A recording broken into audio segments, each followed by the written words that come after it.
हमारे मेहमान खुसूसी जनाब जावेद अख्तर साहब से इल्तिमास है कि इस ख़ास मौके पर इजहार फरमाएं इस शेर के साथ। आपकी तालियां मेरा शेर कि नहीं कि चाँद सितारे ही मुंतज़िर हैं तेरे, नहीं कि चाँद सितारे ही मुंतज़िर हैं तेरे, तेरी तलब में तो रोशन मेरी निगाह भी है। भरपूर तालियां।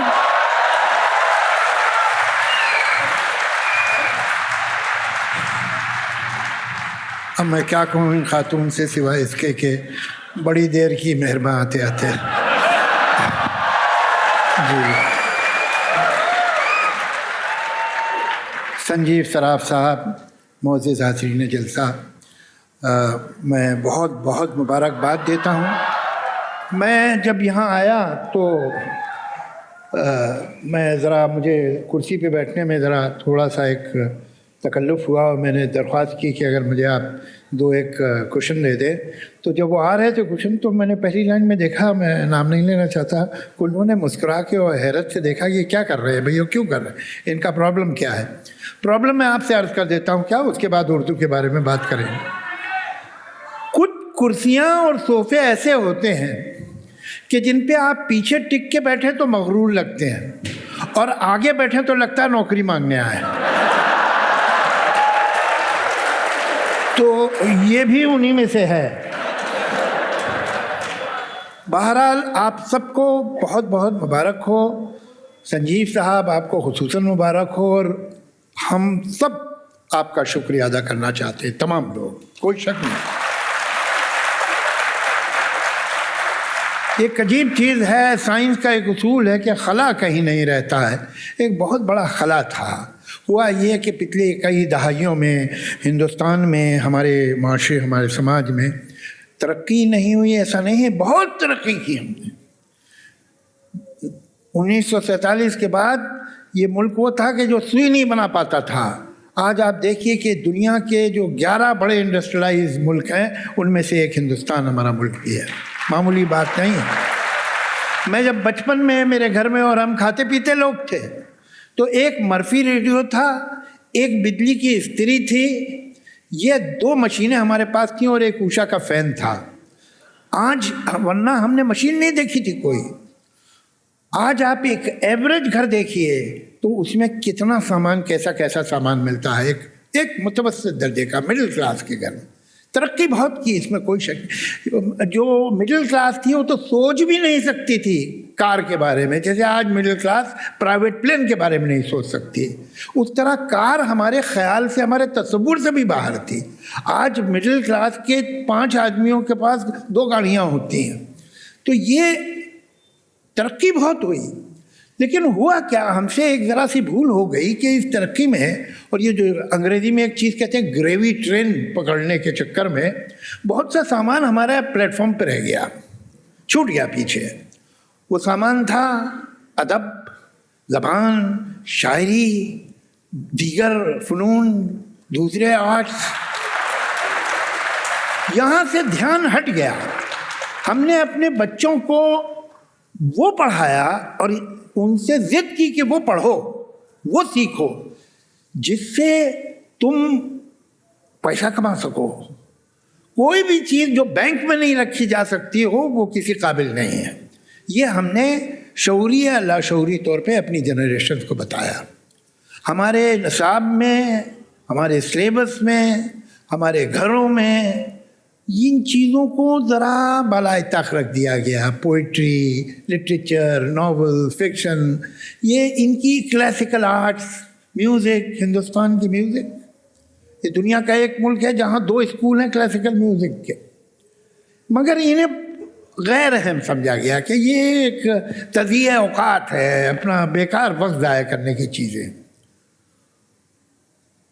और वो कहीं एक खला, बहुत बड़ा, एक बहुत बड़ी खाली जगह पैदा होती चली गई जिसकी किसी ने परवाह नहीं की। लेकिन जैसे कि मैंने आपसे अर्ज़ किया है कि साइंस का उसूल है कि कोई जगह खाली नहीं होती। जब इस तरह की जगह खामखा खाली होती है तो कहीं ना कहीं से एक संजीव सराफ खड़ा होता है।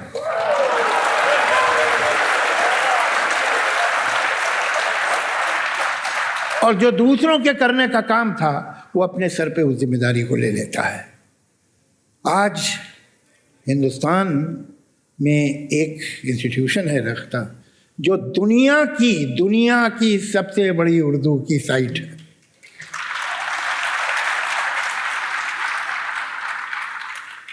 उर्दू के मुतालिक भी बड़े कन्फ्यूजन रहते हैं कि ये ज़बान है क्या और ज़बान होती क्या, पहले ये भी पूछना चाहिए। मतलब ऐसी देखिए, मेरा ऐसा यकीन है कि दुनिया में इल्म की कोई लिमिट हो तो हो, जहालत की कोई लिमिट नहीं, वो इन्फिनाइट है।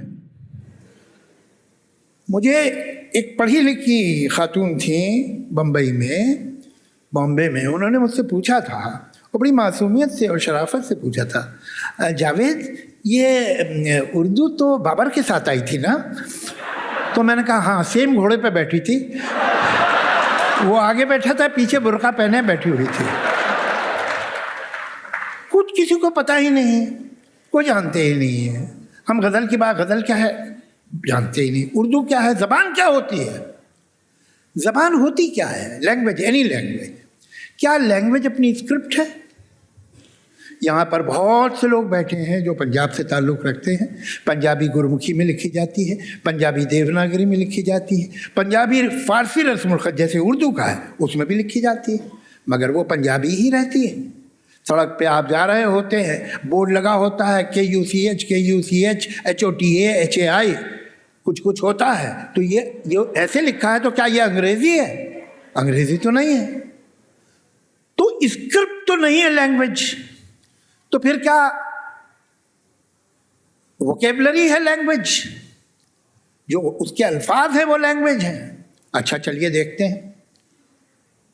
मैं कहूँगा ये टेंट बहुत ह्यूज, मैंने 5 लफ्ज़ इस्तेमाल किए, ह्यूज टेंट, ये है बहुत 5 हो गए। और इसमें इम्पोर्टेंट जो है, जो ह्यूज और टेंट है, ये और है तो समझे। तो ये बताओ क्या मैं अंग्रेजी बोल रहा हूँ? जो खास लफ्ज़ हैं इस जुमले में वो तो अंग्रेजी के हैं, मगर मैं अंग्रेजी नहीं बोल रहा हूँ, मैं हिंदुस्तानी में अंग्रेजी के 2 लफ्ज़ इस्तेमाल कर रहा हूँ। तो फिर लैंग्वेज क्या है? ज़बान है उसका सिंटेक्स, उसका ग्रामर, और कुछ नहीं। तो ग्रामर जो है उर्दू की क्या है? वही जो हिंदी की है। हिंदी की क्या है? वही जो उर्दू की। सिर्फ दुनिया में 2 ऐसी ज़बानें ही नहीं हैं उर्दू हिंदी जैसी जिनकी ग्रामर बिल्कुल एक हो। अच्छा फिर मैं कहूँ तुम कैसे हो?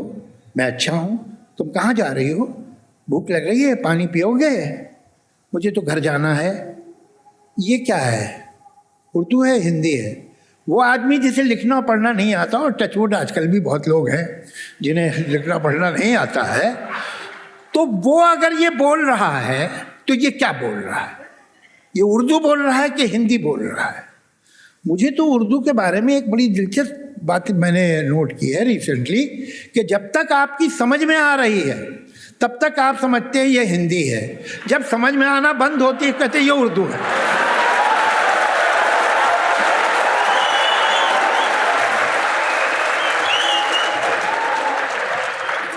ये एक अजीब बात है। सच बात ये है कि ये एक प्योर हिंदुस्तानी ज़बान है। ये हिंदुस्तान के अलावा, या वो लोग जो कभी हिंदुस्तानी थे उनके अलावा कौन बोलता है इसे? वही बोलते हैं बस।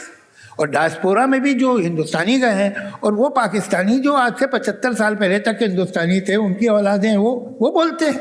और कौन बोलता? दुनिया के किस मुल्क में? क्या कजाकिस्तान में बोली जाती है उर्दू? ईरान में बोली जाती है? कहाँ बोली जाती है? आज़रबाईजान में बोली जाती है? कहीं नहीं। सऊदी अरेबिया में बोली जाती है? कहीं नहीं। ये इस मुल्क की ज़बान है। एक डायलेक्ट था जिसे हम खड़ी बोली कहते थे। ये खड़ी बोली कोई आज से 700 850 साल पहले कुछ लोग, पर्शियन स्क्रिप्ट अवेलेबल थी जैसे आज रोमन स्क्रिप्ट अवेलेबल है। और कमाल की बात यह है कि अंग्रेज़ी के पास अपनी स्क्रिप्ट नहीं है, अंग्रेज़ी ने रोमन से ली है। लैटिन से ली है स्क्रिप्ट। फ्रांस के पास अपनी स्क्रिप्ट नहीं है, इटली के पास अपनी स्क्रिप्ट नहीं है, ये सब लैटिन से ली हुई स्क्रिप्ट हैं। वो उस लैटिन स्क्रिप्ट में अंग्रेज़ी लिखते हैं, वो लैटिन स्क्रिप्ट में फ्रेंच लिखते हैं, लैटिन स्क्रिप्ट में जर्मन लिखते हैं। उसी तरह ये पॉपुलर उस वक्त की लिंगुआ फ्रांका थी। ये न सिर्फ हिंदुस्तान के राजाओं बादशाहों के दरबार की थी, बल्कि सेंट्रल एशिया में भी वो लोग जिनकी मदर टंग उर्दू नहीं थी, इंक्लूडिंग मुगल, उनकी मदर टंग फारसी नहीं थी, लेकिन हर जगह, इवन साउथ में पेशवा तो खुद ही एक लफ्ज़ है पर्शियन, पेशवा जो आगे हो पेश, तो ये एक उस तरह की लैंग्वेज ऑफ द एलीट जिसे कहते हैं, उनकी लिंगुआ फ्रंका थी और वो हर जगह इस्तेमाल होती थी, तो अवेलेबल थी ये स्क्रिप्ट। इस स्क्रिप्ट में लोग खड़ी बोली लिखने लगे। ये है बिगिनिंग उर्दू की खड़ी बोली, जो हिंदुस्तान की ज़बान। इसी खड़ी बोली को जब देवनागरी में लिखा गया कई सौ साल बाद, तो वो हिंदी कहलाई। उर्दू का तो पहला नाम हिंदवी है। तो ये सोचना कि कोई इम्पोर्टेड क्वालिटी है, ऐसा बिल्कुल नहीं है। ये यही सी ज़मीन की है। और यही वजह है कि अगर इसे पेट्रनेज बहुत जगह नहीं भी मिली और बरसों तक नहीं मिली, तब भी ये ज़बान मरी नहीं, इसलिए कि ये आम इंसान की ज़बान थी। इसकी पॉपुलैरिटी ये है, जो हमारा हिंदुस्तानी सिनेमा है, हिंदी सिनेमा, आप उसमें देखिए, उसके गाने देखिए, उसके डायलॉग देखिए, उसमें देखिए। ये नहीं है कि वो प्योर तो कोई चीज़, प्योर के मैं निहायत खिलाफ हूँ जहाँ तक लैंग्वेज का ताल्लुक़ है। प्योर लैंग्वेज तो वो लोग इस्तेमाल करते हैं जिन्हें इस बात से कोई दिलचस्पी नहीं कि दूसरा समझ रहा है कि नहीं समझ रहा। अगर आपको कम्युनिकेट करना है तो आपको अपनी ज़बान को संभाल के रखना होगा।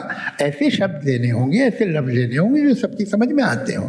और हमारे पास तो उर्दू के पास तो एक जुड़वा बहन है हिंदी, उसका पूरा फ़ायदा उठाओ, और हिंदी का फ़र्ज़ है कि उर्दू का पूरा फ़ायदा उठाए। तो दोनों की वोकेबलरी बहुत बड़ी हो जाती है, दोनों की शब्दावली बहुत बड़ी हो जाती है। तो आप देखेंगे कि यहाँ पर जो है, अगर गाने ले लो आज भी, हालांकि आजकल गाना लेना बहुत मुश्किल काम है, लेकिन फिर भी हिम्मत करके, तो उसमें आप देखेंगे कि उर्दू कैसे इस्तेमाल होती है। आप जो कमर्शियल चैनल हैं उनकी ज़बान को देखो, उनमें कैसे उर्दू इस्तेमाल होती है, उनके सीरियल्स में, उनके OTT परफॉर्मेंस में, ब्ला ब्ला। वो वजह ही ये है कि ये आम आदमी को अट्रैक्ट करती है, आदमी को पसंद है। तो ये ज़बान, और इस ज़बान के बारे में कुछ ऐसा ख्याल हो गया है, ये गज़ल गाने वालों ने बड़ी बर्बादी की है। वो सब शराब चीज़ ही ऐसी है ना छोड़ी जाए, ये मेरे यार की जैसी है ना छोड़ी जाए, मतलब इस तरह की गज़लें गाएं तो कम से कम यार का फ़र्ज़ बनता है कि गज़ल वाले को छोड़ दे।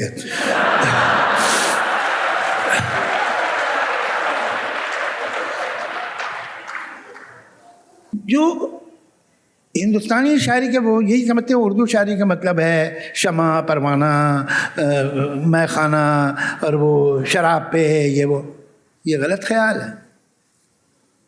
दो बातें, एक तो क्या है कि गज़ल का फॉर्म ऐसा है कि उसमें 2 लाइन में आपको पूरी बात कहनी पड़ती है। तो जब 2 लाइन में आपको पूरी बात करनी पड़ती है तो उसके सिंबल बनाने होते हैं ताकि लोग समझ जाएं कि इस सिंबल का मतलब क्या है। कमाल ये है, और इस बात पे मुझे बहुत घमंड है, मेरी तो मादरी ज़बान उर्दू है, और मैं बहुत इस बात पे गुरूर करता हूँ कि दुनिया में जितनी ज़बानें हैं वो आमतौर से शुरू हुई हैं, बड़ी बड़ी ज़बानें, वो ग्रीक हो, लैटिन हो, इंग्लिश हो, हिंदुस्तान की इतनी ज़बानें, वो शुरू होती हैं, शुरू में वो रिलीजियस पोइट्री से, हिम से, हमद और भजन और ये सब होते हैं। फिर धीरे धीरे धीरे धीरे वक्त के साथ दूसरे टॉपिक आना शुरू होते हैं। मगर आप अगर हिस्ट्री देखेंगे लिटरेचर की, इंटरनेशनल लिटरेचर की, तो पोइट्री आमतौर से शुरू हुई है in the praise of God और द डेटीज और द प्रॉफिट और व्हाटएवर। ये एक ज़बान है जो पहले दिन से एग्नोस्टिक थी। ये एक ज़बान है जो पहले दिन से मुल्ला का और शेख का मजाक उड़ा रही थी। ये एक ज़बान है जो पहले दिन से फंडामेंटलिज्म के खिलाफ लिख रही थी, पहले दिन से। ये मीर से भी पहला शायर है कायम, शेर सुनिए उसका कि काबा जो ढह गया है तो क्या जाए गम शेख, कि अगर काबा टूट गया है, गिर पड़ा है, तो ऐसे कौन से गम की जगह है, ये कौन सी गम की बात है। कसरे दिल, दिल का किला, दिल का महल, काबा जो ढह गया है तो क्या जाए गम शेख, कुछ कसरे दिल नहीं कि बनाया ना जाएगा।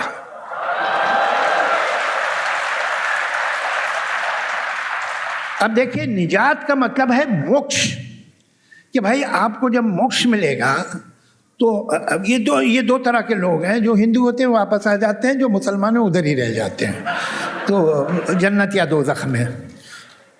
तो मगर ये मोक्ष का कॉन्सेप्ट दोनों जगह है, इसे निजात बोलते हैं। मीर का शेर सुनो, जाए है जी निजात के गम में, ऐसी जन्नत गई जहन्नुम में। ये एटीट्यूड था इनका। अरे भाई, इनका मजहब तो बताता है ना कि एक जन्नत है एक जहन्नुम है, तो आज से 200 बरस पहले आदमी ने शेर लिखा कि हमको मालूम है जन्नत की हकीकत, लेकिन दिल को खुश रखने को गालिब ये ख्याल अच्छा है।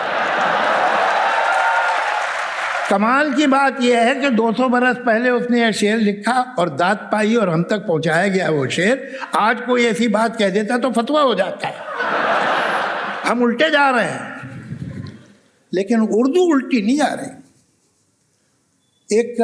मैं शायद 1-2 बार पहले भी कहीं सुना चुका हूँ ये बात, लेकिन मैं आपको सुनाना चाहूँगा कि मैं फिल्म लिख रहा था और उसमें मैं एक दिन गया, सिटिंग थी, लक्ष्मीकांत प्यारेलाल म्यूजिक डायरेक्टर थे, तो वो बैठे हुए थे डायरेक्टर और वो चंद्रा ज़रा कुछ कंफ्यूज से लगे।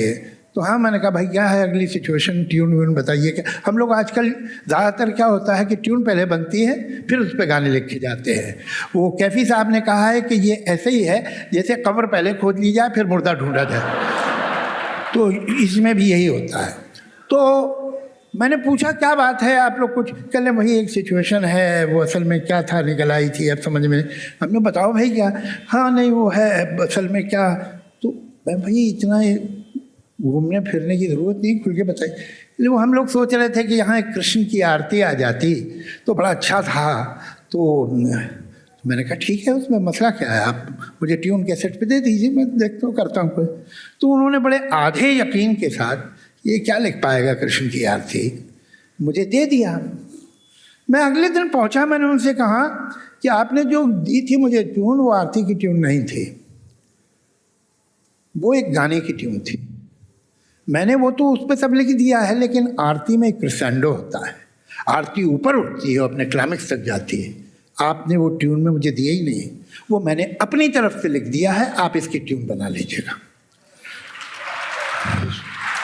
तो कहने लगे क्या लिख दिया है। मैंने कहा मैंने ज़्यादा झंझट नहीं किया, मैंने सिर्फ कृष्ण जी के नामों से ही पूरा बनाया और कुछ कहा ही नहीं।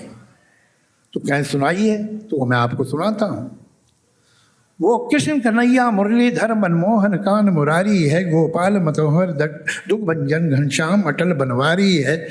वो कंस विनाशक महारथी सुदर्शन चक्रधारी है, बनकुंज फिरैया सांवरिया लन्नाना कान मुरारी है। सब रूप निराले हैं उसके, हर लीला उसकी न्यारी है। वो गोपीनाथ मदन मोहन वो श्याम पीताम्बर आएगा, आएगा जुगांधर आएगा, आएगा जुगांधर आएगा। पिक्चर का नाम भी युगांधर था। तो बड़े हैरान हो गए दोनों, कह ले भाई कृष्ण जी के तो हमें भी इतने नाम नहीं मालूम है, आपको कैसे मालूम है। मैंने कहा उर्दू पढ़ता हूँ इसलिए मालूम है। और ये हकीकत कि हमारे उर्दू में चाहे वो राधा कृष्ण हो, शिव पार्वती हो, या दिवाली, होली, जन्माष्टमी, आपको जैसी नज़में मिलेंगी, मैं यहाँ जिम्मेदारी से बोल रहा हूँ कि होली पे उर्दू से बेहतर हिंदुस्तान की किसी ज़बान में शायरी नहीं मिल सकती आप। और ये 200 साल पुरानी, 300 साल पुरानी पोइट्री, नज़ीर की पोइट्री। आप बनारस के घाटों पे जो पोइट्री उर्दू की है, बनारस के मंदिरों पे जो पोइट्री, ये जो इसका जो दूसरा रूप है, जो हिंदुस्तान का 200 बरस का स्ट्रगल रहा है अंग्रेज के खिलाफ, उसके हर मोड़ पे, उसके हर वाक़े पे, उसकी हर बगावत पे उर्दू में क्या लिखा गया है, कैसी शायरी हुई है, ये लोगों को मालूम नहीं है। ये किसकी शक्ल है, और जिसको आजकल जो है, मतलब मैंने आज चंद बरस पहले एक अखबार में खबर पढ़ी थी, बड़ी ख़तरनाक थी, कि साहब 2 टेररिस्ट मारे गए, एक गाड़ी में थे, और उनके यहाँ से RDX कुछ निकला और कुछ कारतूस और गंद निकली, और 3 उर्दू की किताबें भी थी। तो यार लोगों ने उर्दू की यह हालत कर दी है, जो नॉर्थ इंडिया का कल्चर पला है कई 100 साल तक, वो उर्दू में पला है। आपने you have thrown the baby along with the bath water, आपने वो बच्चा भी फेंक दिया साथ में। ये गलती नहीं होनी चाहिए, और शुक्र है कि हमारे पास आज भी संजीव सराफ साहब जैसे लोग हैं, और जब तक वो हैं मैं समझता हूँ कि उर्दू का मुस्तक़बिल और उर्दू की ज़िंदगी पे कोई शक नहीं कर सकता है। और जब तक ये देखिए, इतने नौजवान लोग, ठीक है जो बुज़ुर्ग हैं मेरी उम्र के हैं, उनको करने को ज़्यादा होता भी कुछ नहीं है, वो अलग बात है, लेकिन तुम लोगों के पास तो बहुत कुछ है, फिर भी यहाँ आए हो, तो इसके मतलब है कि कहीं शायरी से, पोइट्री से, लिटरेचर से दिलचस्पी है ना। मुझे रोज़ 5 से 10 पोइट्री की वो आती हैं, लेटर्स आते हैं जिनमें शायरी होती है नौजवान लड़के लड़कियों के, और जहाँ ये देखकर खुशी होती है कि उनमें पैशन है, लिखने का शौक़ है, वहाँ देखकर ये भी दुख होता है कि क्योंकि इन्हें बचपन से ट्रेनिंग नहीं दी गई या इन्हें बताया नहीं गया, तो इन्हें क्राफ्ट और टेक्निक का ठीक से पता नहीं है। मैं सोचता हूँ कि एक संजीव साहब को इस तरह का इंस्टीट्यूशन बनना चाहिए कि, और इस तरह की एक साइट होनी चाहिए जहाँ ये जो हमारे नौजवान बच्चे हैं जो पोइट्री में इंटरेस्टेड हैं, वो ये बात सीख सकें कि मतला क्या है, मक्ता क्या है, रदीफ़ क्या है, काफ़िया क्या है, कौन सा काफ़िया जायज़ है, कौन सा नाजायज़ है, मीटरिंग कैसे होती है, तख्ती क्या है, ये सीखेंगे। ये तो बहुत नए नए ख़यालात के लोग हैं। मुझे लगता है कि ये इस ज़बान के मुस्तक़बिल को रोशन से रोशनतर कर देंगे। बहुत बहुत शुक्रिया।